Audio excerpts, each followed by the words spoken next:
So I'm going to rush through the introduction a wee bit. So there are very few people who need no introduction. Dr. Nag is one such person.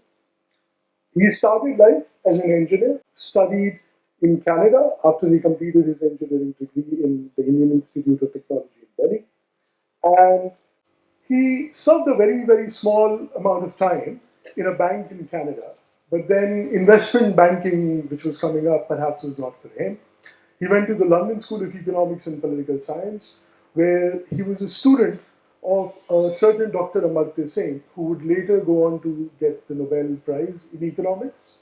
From there, Dr. Nag decided that international development was what he was more interested in. He started looking at Asia, and slowly and steadily, a small bank called the Asian Development Bank caught his attention. Dr. Nag, for 30 years, served in the Asian Development Bank in various positions. He was the head of mission in a certain place. He was responsible for the Mekong project that ADB was doing. And he ended his career as the managing director general, a term that he held, also rather a position that he held for a period of 7 years, from 2006 to 2013. So 2006, when he became the managing director general, there was this little, problem that was just about to come up. It was the economic crisis. To run a multilateral institution through an economic crisis is no laughing matter, because everybody expects you to have an answer. Everybody is looking to you to tell them how to steer the ship. Be it a prime minister, be it a president, be it a finance minister. Everybody expects you to have the answer when they are the people who might have created the problem in the first place. So what happens is that when you are demitting office from this place, everybody comes to you and they're like, why don't you write a book? Give us what you did. And there is a real problem, because who doesn't want to write a book and then go around and become a pundit on the subject? It's a calling for some people. But Dr. Nag did not write the book then. He spent years. He came back to his first love, academia.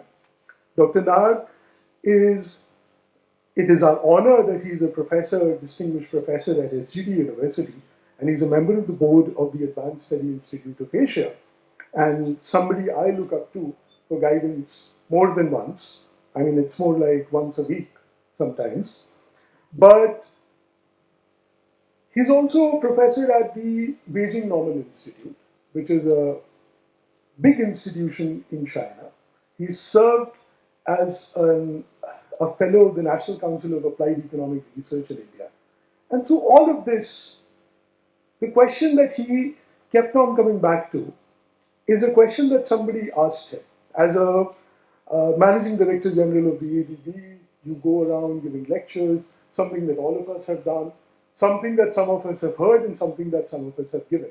I'm an economist. You can make me stand up and I can give you a policy solution. But then people actually come to you and say, okay, this is great, but how do we apply it? And he spent a lot of time thinking about how to apply it. And the result was, he wrote a book called From Here to Denmark. Now, in the book, one theme keeps on coming back. Institutions matter. Good governance matter. You have to have a convergence of all the three in one when you're talking about economic growth and development. It is our pleasure today to welcome Dr. Nag here to kickstart a 3-session, 3-day lecture series, where the first lecture, Good Governance is Good Development, Institutions Matter. And we are doing this as this country is gearing for and currently voting in one of the longest exercise in general elections. This would be the first election which is going to last for over 46 days. It's an institutional thing. And this institution, the Election Commission of India, is then going to hand it over to another institution, which is going to be your government, which is one of the 3 strands that you have under the legislature, the executive, and the judiciary. They all have to come together for governance to be good, for development to be equitable. Because it might appeal to a lot of you today, after lunch, you might be having this question, why does it matter? Why do we have to think about governance? Why do we have to think about development? Because the quality of the jobs that you're going to get after your degree is really going to depend on how good or bad your governance is or is not. Now I'm going to hand it over to Dr. Na. Over to you, sir. Very generous introduction. Uh, and as a matter of fact, the pleasure is entirely mine, an honor to be here, because I wanted to get a block of your time, and I know all of you are very busy, to talk about these issues in some depth. So let me begin by, first of all, thanking the CEO, Anil Kumar, and the Pro Vice Chancellor, and Dr. Nishit and Dr. Khan. Great pleasure for me and great honor for me that I can be here today with you. Amar mentioned about my time at the Asian Development Bank. And before I talk about that, I think I'll first spend a couple of minutes to tell you why the name of this book is From Here to Denmark. I should tell you that this is not a travelogue. This is not anything to do with going to Denmark. And the reason I say this, that when it was published, Amazon actually listed it for a few days under the travel category.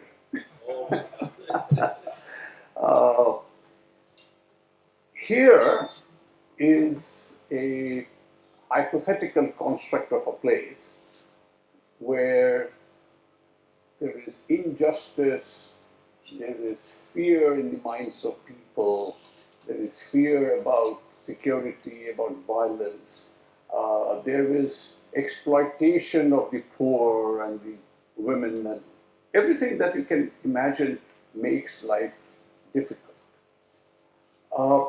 In my work in ADB, of course, as you would imagine, I have to travel a lot to many countries. And I talked to many people who were essentially the intended beneficiaries of development, i.e. the poor. What struck me was the poor, and whether it didn't matter where it was, Vietnam or India or anywhere, didn't speak so much about poverty. That was a given. I mean, there's obviously income deficit. But they really talked about the fact that they were always afraid of the village head. They were afraid of the moneylender. They were afraid of the capricious elite who would sort of exploit them. They were afraid of the knock on the door. And they were afraid of the bureaucrats. They were afraid of anybody in power. Essentially, what struck me was each one of them, in their own way, was talking about governance or the lack of it. And I thought that if you're really going to improve the lot of the people, which is what development is all about, then we have to look at this whole canvas much more broadly than just increasing incomes. And I'll talk more about that. I want you to start thinking of development not just in terms of GDP growth. It's important, no question. We obviously have to see greater incomes for people, but there is much more to life. You have to have the security, you have to have the confidence, the health, the education, etc. So here is, as I said, a hypothetical construct describing that place. Denmark, on the other hand, is at the other extreme, where governance is good, people feel secure, they go about doing their daily life without sort of fear. And of course, it is also the country. And of course, as you know, in the UN's Human Development Index or any other indicator, Denmark is very much near the top, along with other Scandinavian countries. So, in literature, Denmark is actually used as a typology for a country where good governance prevails. And in my mind, I think it's probably the place that Tagore thought of. There it goes. I thought I'd switched it off. Sorry about that. And it's a specific spam in any case. Sorry about that. And Tagore's famous poem, which I'm sure you all have heard of, where the mind is without fear and the head is held high. And I've always thought of Denmark to be that place in Tagore's mind where people can, hold their heads high. So from here to Denmark is essentially that trajectory of going from a country or a place with bad governance, with fear, with insecurity, with threat of violence, with discrimination, gender discrimination, caste discrimination, racial discrimination, to a place where you are recognized as a person in your own right. And Amok is quite right, actually. He was relating a true incident that I'd gone to a country and I was, like we all do, give lectures, and I was telling the minister in the Prime Minister's office about the need for good governance and all of that. And this was a country in East Asia where, of course, people are very, very polite and people are very soft. And she looked at me and said, Mr. Nag, I agree with everything you have said, but what do we do? You've told me, things that have been done. She didn't say what to do. She meant it in the sense of how do we do it? What to do is a list of 1, 2, 3. And that question was asked of me sometimes in the 90s, 30 years back. Many of you weren't born then. And it has gnawed at me ever since.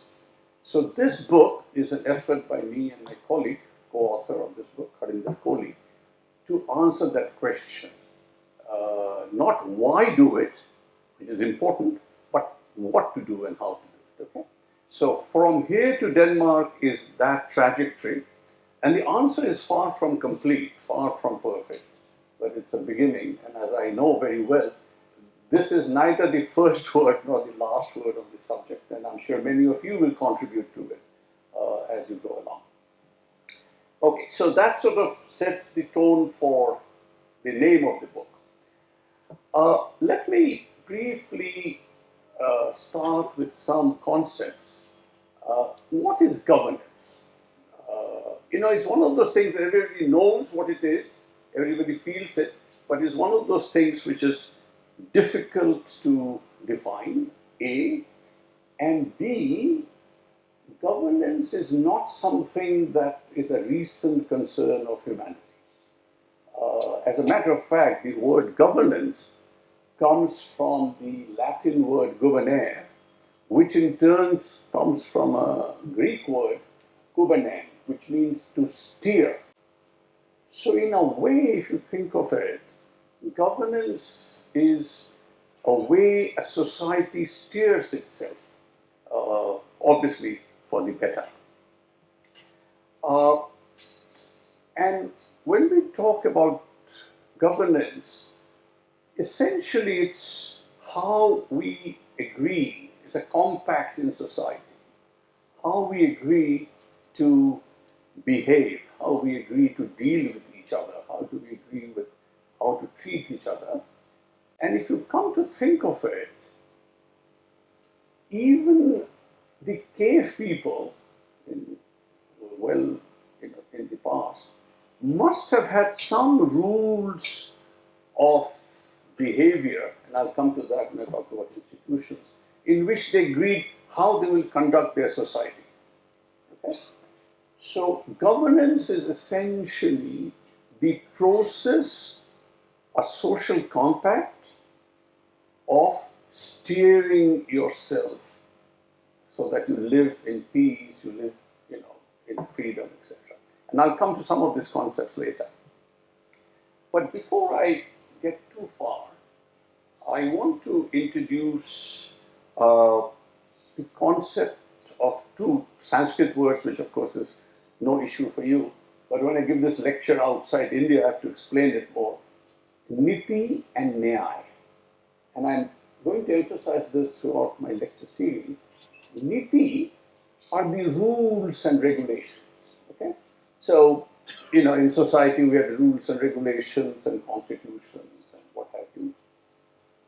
Nyaya, on the other hand, is justice. And niti and nyaya are obviously related, but it is obviously nyaya is more important because niti, you can have all the good rules, but it may or may not be enforced, it may or may not be implemented. So nyaya is essentially the question of justice that we're talking about. I also want to introduce a concept of intrinsic value and instrumental value. And these are just some concepts that I want you to keep in mind. It will come to you, later. The intrinsic value is something which is good in its own right. Think of honesty. Some would say, look, I want to be honest because it's good. And nothing else. I mean, I don't know if I'll get anything out of it. Maybe I'll not. Maybe I'll actually suffer because I'm honest. But intrinsically, that's important for me. Similarly, governance, good governance obviously, has an intrinsic value. It's good in its own right. A society has good governance, people can live in freedom, people can live without fear. That's intrinsic value. There's an instrumental value, which I'll show you as we go along, which shows that being honest, say, actually is a good business strategy. And that is the instrumental value. So there is actually an economic or social or other positive impacts of honesty. Similarly, good governance.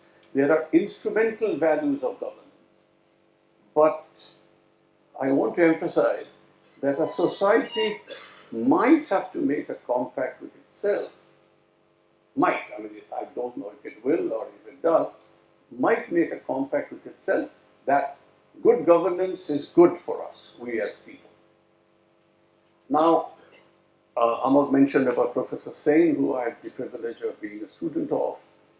He expanded the concept of development, which is what I want to come to next, because the topic today is good governance is good development. So what is development? And I alluded to it right at the beginning. Development is beyond just economics. Professor Sen has expressed this concept of development in the context of freedom. His book, Development as Freedom, one of the books referred to in his Nobel Prize citation, basically talks about three fundamental freedoms that human beings and societies would expect. One is freedom from want, freedom from hunger, freedom from poverty, freedom from lack of shelter, etc. That's obviously a fundamental freedom. The second one is freedom from violence. Those of us who live in a reasonably safe society won't ever know the feeling of not only the violence itself, but threat of violence. And I've been to many places. I was in Indochina countries even before the Vietnam War was over, and the Paris Peace Accords were being signed. What people talked about was not the bombings that happened, which was obviously disastrous, but the fear of the bombing that will happen. They said that is the one which sapped them even more. And all of you would be able to relate to stories like that. The fear of the knock on the door at night. Whether that knock actually happens and whether there is violence at the other end is a different thing. The fear itself. So freedom from fear, freedom from violence, and freedom from injustice. So it is this composite of freedom that we are talking about when we talk about development. And the reason I keep emphasizing it is for too long, us economists have focused too much on GDP growth. I'm all for obviously higher incomes and higher GDP, obviously, but that's not enough. We have to go beyond that, and beyond is injustice, freedom, discrimination, all sorts of social ills. And a society is not developed unless it takes care of those as well.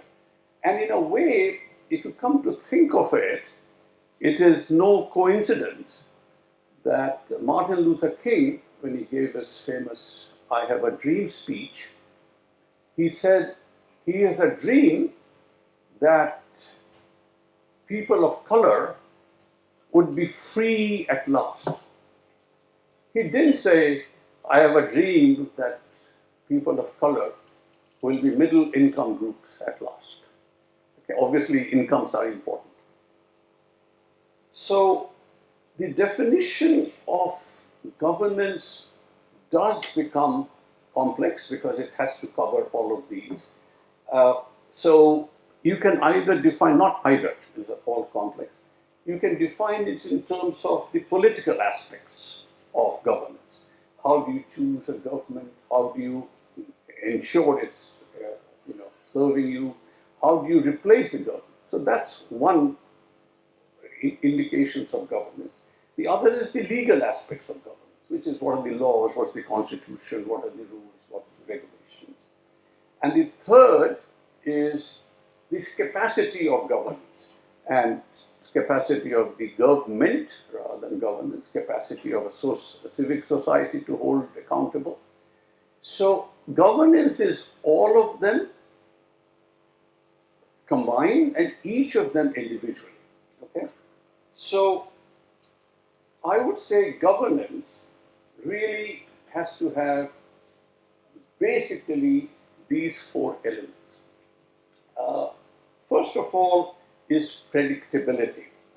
If you have good governance in society, you must have an idea of how you are expected to behave, how the government will behave, and what will be the consequence if you don't. Take a very simple example. Red light at the traffic stop. You're expected to stop. If you don't stop, you will be fined. And that is as simple as that, is predictability. There is a law which says, thou shalt not do this, and you know that law, you know that I know, and I know that you know. So that whole society has a common knowledge base which is predictable. And many times the problems with poor governance happens when the laws are there, but the application of that is not predictable. So if your uncle is the commissioner of police, you might have a different treatment than if you don't have an uncle who is the police commissioner. As a matter of fact, I was in Australia just last week, and what I was struck was big billboards which say, and the Australians, as you know, are very direct. They actually don't mess around with words and sentiments. And it said, police can catch you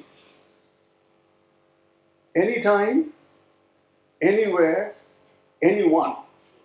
Predictability. I mean, let there be no doubt that, anytime, anywhere, anyone. The second is transparency. You know what the laws are, and you know what the rules are, and you know how they were established, and then you can't say, oh, I didn't know, or because, it's sort of, and again, Australia's example, many of you I'm sure have gone, as you start to land in Australia, they're very strict about bringing in food and fruits and plants. Again, no messing around. They always show a video on the flight landing, and it says, don't say sorry, just declare. Because it has to be very transparent. You can't say, I didn't know. It has to have participation. And this is a very important part of good governance, and that is, good governance is not just a top-down process by the government and the leaders. Good governance doesn't look at us, the people, as just recipients of kindness and largesse from the rulers. You and I are participants in that governance process. And that participation is a critical element of good governance. And the last one, and a very important one, is accountability. Of course, as you will see, these are all related. You are the police officer, you didn't do this, you are accountable for why you didn't do it, and therefore it's predictable that your punishments will follow, whatever they are. So I've drawn this 4 gears. They have to work in tandem. You can't say governance is predictability or this. All 4 of them working in tandem leads to good governance. Okay? So if you keep this framework in mind, that will be something which will be of help as we go along. Now, as I said, governance is a multi-dimensional concept. It is political, it's got the capacity, it's got legal, it's got all of these 4. So if you think defining governance is complex, measuring it is even more so. But we must measure, because otherwise it is very difficult to say whether we're improving or not improving, country A better than country B, etc. And again, I won't go through the whole vast literature and large part of it, not large part of it, some part of it is in the book. The World Bank produces what's called the World Governance Indicators. And what they have done, they have taken 3 clusters of aspects of governance. First one, as I just said, how governments are selected, how they're monitored, and how they're replaced. And within that, they've got 2 sub-components, voice and accountability. Do people have a voice? That is the participation angle. And the political stability, the absence of violence, the absence of terrorism, etc. So that's one cluster. The second one, as I told you, capacity of the government. What is the government effectiveness in what they deliver? Regulatory quality, how good are the regulations, how good are the laws? And the third is the respect of citizens and state, that is the participation. Is there rule of law? And more importantly, is there ruled by law? And this goes back to the issue of niti and nyaya. Niti is rule. Nyaya is applied rule. Okay? So you might have the perfect rules, but if not applied fairly, if it is applied capriciously, then you don't have nyaya. So rule of law, rule by law, control of corruption.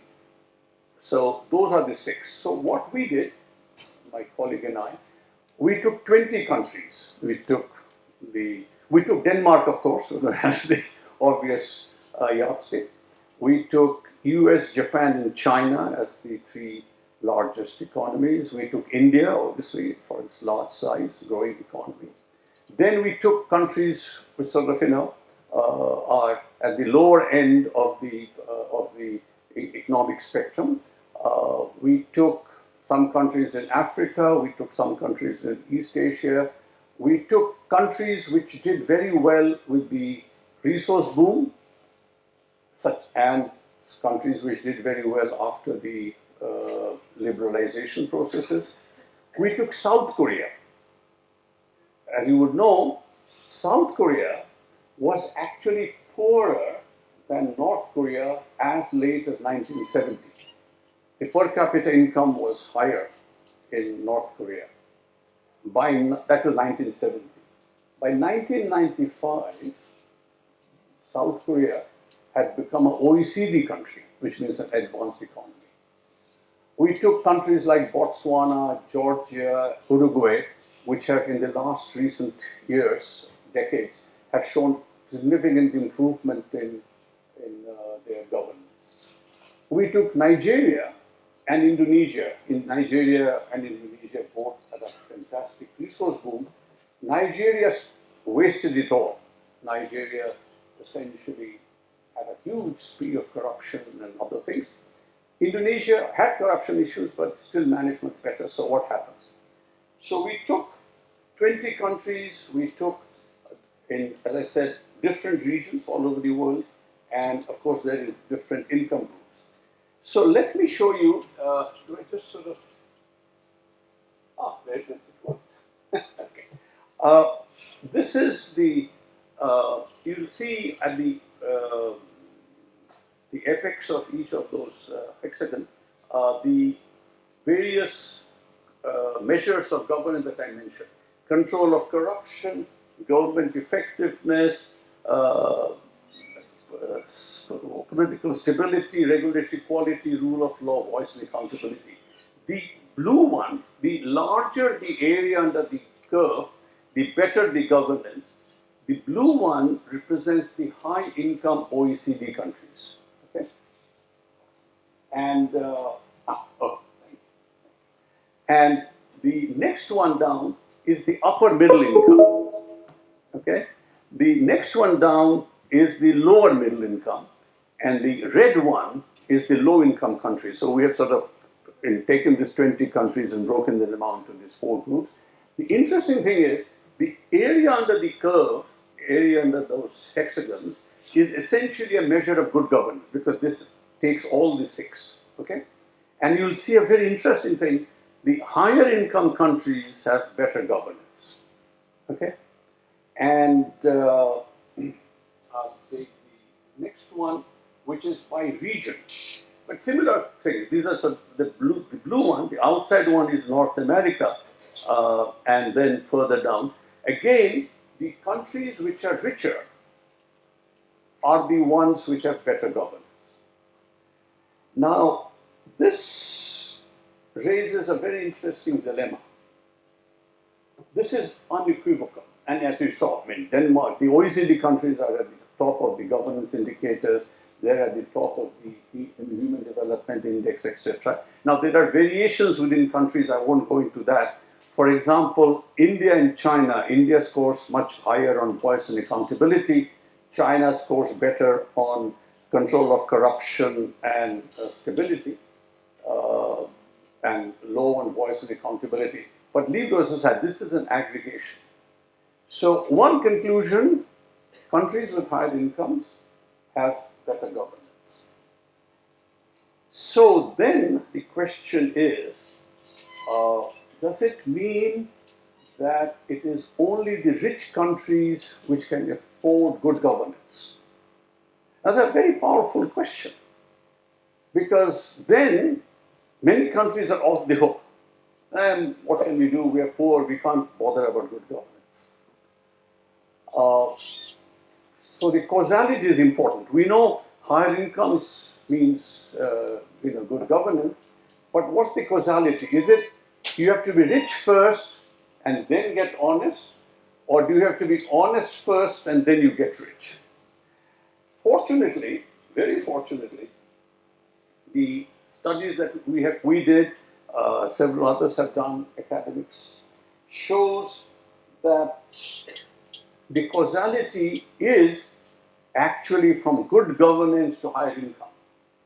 And as a matter of fact, higher incomes do not by itself lead to better governance. As a matter of fact, it can get worse. And we see evidences of that in countries like Nigeria or many other places.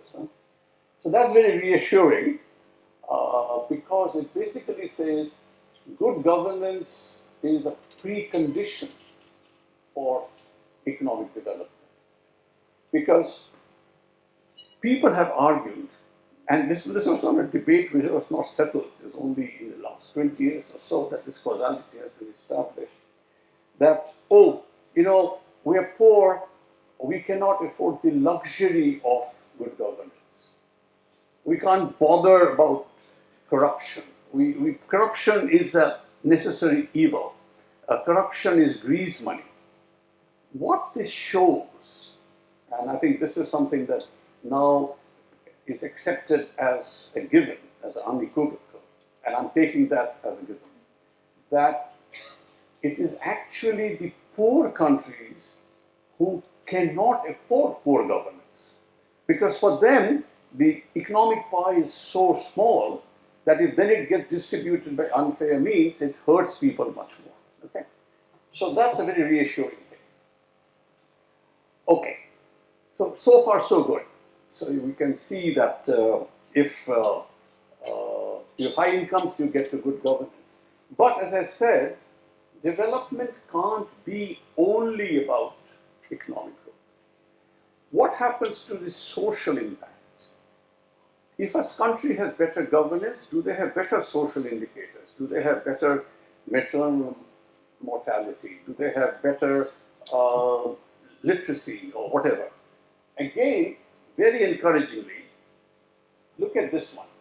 This one we've already seen. This is basically, it shows better the governance, higher the incomes. I won't spend time on this, I've done that already. But look at this one.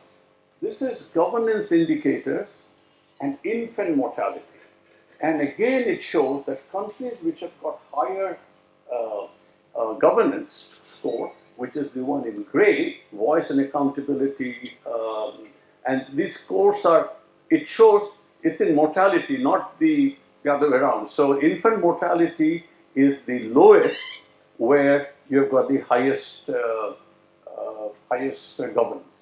So it shows that good governance is actually good for social indicator, at least on infant mortality. We did one on adult literacy, and again the same thing. Higher the governance score, higher the literacy. Okay? So what is a very reassuring conclusion from this is good governance not only leads to higher incomes, it leads to better social impacts as well. Okay? And again, as I said, just an aside on corruption, I haven't spoken much about corruption intentionally because people often say good governance is lack of corruption. Very true. Corruption is obviously a very important part of good governance, or lack of corruption. Since corruption is a part, the lack of corruption which is a part of good governance. But that is not enough. Good governance is much broader than just fighting corruption. It's about fighting this whole concept of freedom of want and freedom from security, freedom from discrimination. So corruption is an important part of considering good governance, but not the only one. But a point I want to make again, because this is something particularly in our country and many others, where people somehow say, ऐसे होता है. And I reject that totally. The reason is, there is nothing which shows, and I'm being not sort of emotional about it. This is just now proven data and analytics, and all of you are in the sciences. So, grease money theory, that oh, this is a way to grease the wheels of the economy, not true. Some people say, well, there's something called cultural relativism, which means some countries are just prone to be more corrupt than others. Again, totally unacceptable hypothesis. We in India are no more genetically prone to corruption than anybody else in Denmark. So when we talk about corruption, we talk about good governance and all of that, I think at least your generation, the youngsters who will take us to Denmark, I don't think I'll get to Denmark in my lifetime. You have to accept that good governance is achievable and it's nothing inherent that, we are like that only. Okay, so this is all very well. This is all very well in terms of good governance is important, good governance leads to good development, etc., etc. But then the question comes exactly what the minister asked me many years back. So, what do we do? And the answer to that is you need strong institutions. You need institutions to deliver good governance. Now, again, those of you who are in economics will probably find it relatively easier, but it's nothing very sort of detailed anyways. Neoclassical economics that we have all learned basically have always taken the view that there is no transaction cost. In the supply-demand, markets exist, so supply and demand curve will intersect, that is the equilibrium price. And essentially the assumption there was economics is institution neutral. It doesn't matter what the institutions are. Way back in 1932, 1942, I think I may be getting the year wrong, an economist by the name of Ronald Coase's theorem that you are all familiar with, came up with the thought that no, there is something called a transaction cost. There's a cost of getting to the market, there's a cost of information, there's a cost of information asymmetry, etc. And that means that the markets are not perfect. If the markets are not perfect, that means institutions matter. And there's a huge body of literature which developed in the 70s, and then, though the work was done much earlier, called the New Institutional Economics, in which the move from perfect markets moved to understanding that institutions have an impact on the way those market transactions happen. And then the interest started. So what are institutions? Just like I said, what is governance? What are institutions? The immediate thought we have is it's organizations. SGT is an institution. SGT is an institution, but people confuse it with also being an organization. So I'll make the distinction later, but let me just say institutions are rules of the game. Remember I said society has to have rules of social compact, how they interact. And those rules of the game in which a society decides how it will interact, how it will be, social compact will be built, can be either formal or informal. Formal being there'll be laws, there'll be rules, there'll be a constitution.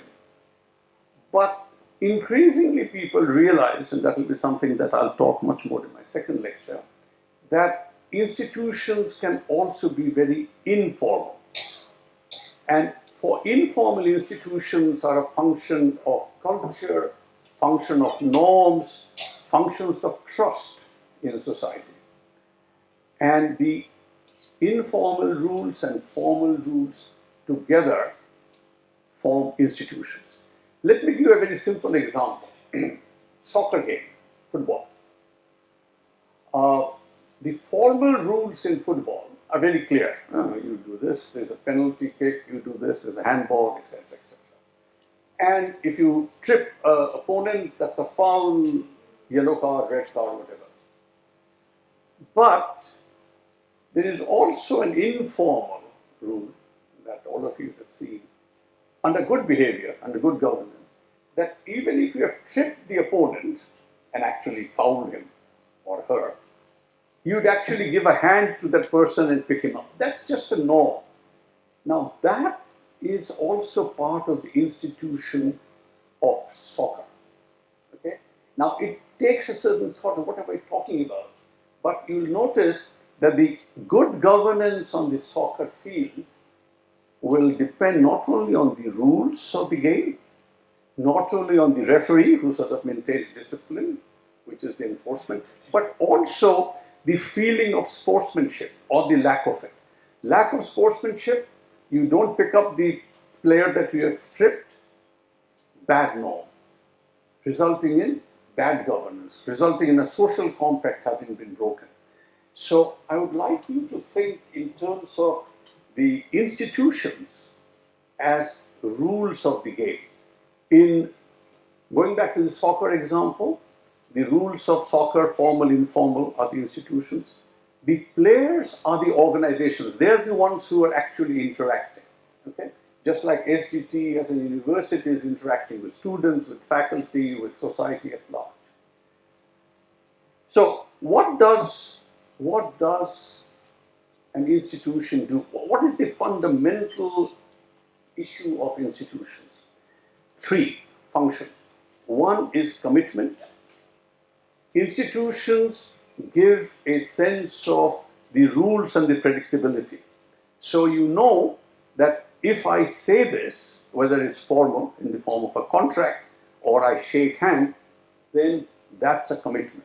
Now, in the very old days, before you sort of had international trade in the form we know, the Margarets, the traders from northern Africa, their whole community thrived on the basis of an institution in which the Maghrebi traders would essentially be based in countries all around the Ottoman Empire. And people would buy goods from a source which has never been to never seen, but the Maghrebi trader would take these goods and sell it there. The person who is selling it is giving it to a person who is selling it. He doesn't know whether this person is selling it for 5 rupees or 10. That person doesn't know if it's worth 5 or 10. But the Maghrebi trader's word was born. And there was a very strong informal institution. As a matter of fact, somebody has won a Nobel Prize exactly on this topic of how the Maghrebi traders developed as an institution simply on the basis of word, of commitment. Nothing written, nothing done. And quite frankly, if you think of our Hundi system, that's what it is. It may be legal, illegal, I'm not getting into that in a moment. But so that's one commitment. The other function of an institution is cooperation. And cooperation is because we're both better off, and there's a whole host of work done on collective goods, and we've all heard about public goods and how do you manage an irrigation system where the water is going to come from the headworks to downstream, how it will be shared. And if somebody takes more water on the way, on the canal, then what happens?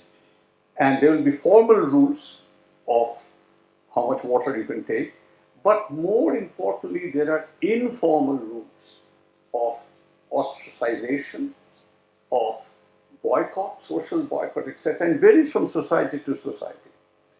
And a lot of work has been done, including in India, just on management of irrigation systems, and particularly in Bali, where the informal institutions of water sharing was shown the reason that Bali did so well in rice growing from times immemorial. Okay? And the third is coordination. If you don't have, for example, why do we drive on the left or the right? Doesn't really matter whether it's left or right, so long as everybody does the same thing. So there's a coordination issue. And I'll talk more about it in the subsequent lectures. A very critical aspect of function of institutions is exactly that, in coordination. When we meet people, we shake hands. Why do we shake hands with the right? I mean, we command us to shake the left. It's a part of the culture, but it's also a mechanism of coordination. So that's the function. I'll just briefly speak about, I'm okay, I've got about 10 minutes more? Yeah. 10 minutes, okay. I'll finish in that. Now, what are the types of institutions? For a long time again, you see, economists have done some good, but they've also done a lot of bad. And I can say this because I'm an economist, and I know that they've done much worse things than doing good things. Economists, for a long time, and I was mentioning this to Dr. Khan at lunch today, that we're all in silos. And economists always assume that because I have a model, because I can do some econometric work, I know the answers. And for us, only economics matters. And we forget that in real life, there is something called politics. And as a matter of fact, politics matters. And politics actually matters much more than economics because of what is called the power asymmetry in society. The pure economics work will work if everybody is equally powerful. Enough suppliers, enough demanders, the market will work. But the fact is that it is not always the case. And the political power in society is asymmetrical. Those who have the political power will be very reluctant to give up some power for the sake of the others. And yet, that is what drives, and Amog was referring to the elections we're having, that really is much more, I mean, almost exclusively on the politics. And yet, what happens in the elections has a much greater influence on us and governance and everything else. So, the importance of uh, political institutions and economic institutions. And just think in terms of if the powerful have the political power, why should they give up any of that for the less? And the answer to that is history shows that political power is shared not out of their magnanimity, but because the people who have the power realize that the alternative could be worse. And the glorious revolution in Britain is a classic example where the king was deposed, executed actually, lost his head, King Charles I, and the nobles decided that it's better for them to share some political power and therefore the economic power so that their life could be spared. And that was the origin of the 1688 glorious revolution. These details don't matter. What I'm saying is that politics and economics intersect, and that is how the society can move to becoming more inclusive. The reason I brought in the word inclusive is, again, you might have heard of Darren Acemoglu and Jim Robinson. They wrote a book in 2012 called Why Nations Fail.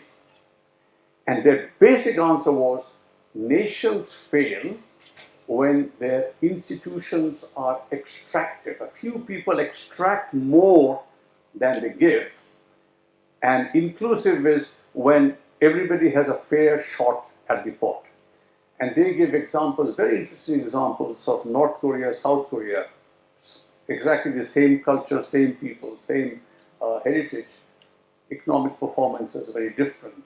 In bordering Mexico and California, very different economic outcomes, but very similar people. And their conclusion was, is because institutions, if they're not inclusive, which again means if they're not fair, level playing field, it does not give an opportunity. Which basically means if all of you here today are judged on anything else but your merit, the institution of the marketplace or whatever are not inclusive. Now, I know I'm not so naive as to think that those things don't matter, but by and large, an inclusive set of institutions would be one which is open to all. It's actually also called open access society. The extractive one, which is what the many of the sugar plantations in the Caribbean or the colonial institutions in India or elsewhere where that they would extract. So if institutions, political and economic, are not inclusive, then this you can't have robust institutions. If you don't have robust institutions, you can't have good governance. But again, it's a Socratic question. So now all that I've said is good governance matters. Then I've said institutions matter, and I've waxed eloquent about inclusive, exclusive, extractive. I've talked about the political and economic institutions. I've talked about Coase's theorem. But then you can rightly say, now how do I build institutions? Okay? Now, of course, one could be very lucky and have transformational leaders like Martin Luther King or Nelson Mandela or Gandhi, but a society can't wait for the possibility of such a leader. Lee Kuan Yew, if you have them, that's great, but my feeling is that that's too random an event and too much of chance to depend on that. If it happens, that's great.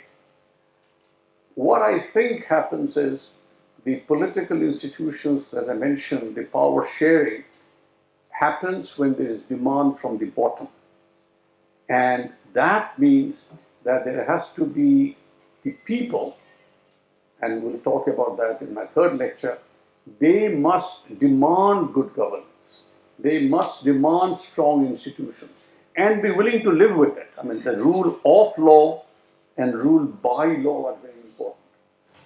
I'll just give you one simple example and then conclude. I live in Gurgaon, as I think many of you do. Near my house, there is a three-way stop. Every morning, there's a huge chaos, traffic jam, because all cars get into the intersection and stop. Harinder, my other co-author, he lives in Washington. He has exactly as it happens, same situation. The three cross, there's a stop sign, everybody stops, goes, stops, goes. And I've always been struck at why don't we do it in Gurgaon, Haryana, near my house. It's not because there is no stop sign. Actually, there's a stop sign which somebody has pulled off. It's not because the cops aren't there. Cops are there, but he's somewhere else. It's not because people don't know the rules. It's because I don't stop because I know or I think you will not stop. And you don't stop because you think I will not stop. And it's a real life example. When I came back from Manila, I said, well, I'm going to stop. And I got honked from the back. And then a car passed me and actually used some expletives to basically say, what the hell are you doing, blocking the traffic? The reason I mention this is because this is an institutional issue. This is an institutional issue. It takes time to change.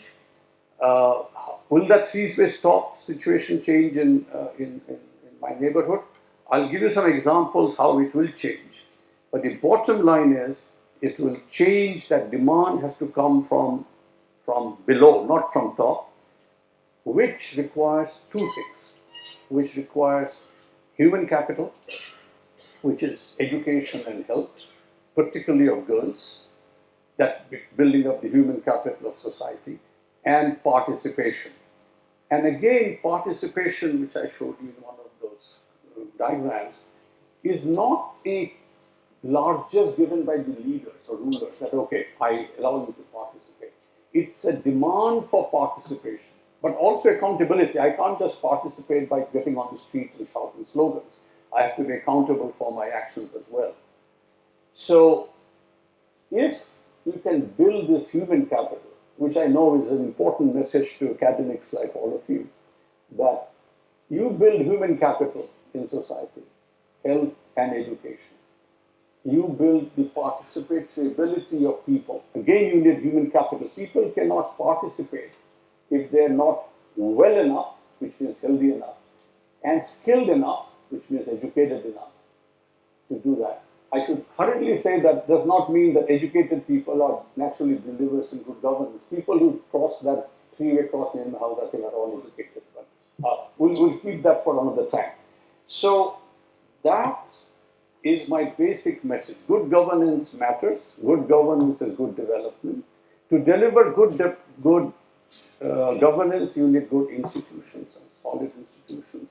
And you develop solid institutions by recognizing two fundamental things. That politics matters, social structures matter, the division of power matters. You recognize that, and the only way we'll be able to move it forward is by emphasizing human capital and human participation. Next lecture, I'll get into new institutional economics meets behavioral economics, because many of the things that I've said are really informal institutions, and they are affected very much by culture, by norms, by trust, all of those. And the third one will be the role of the state, the markets, and the community, which will then try to bring it all together. So with that, I thank you very much.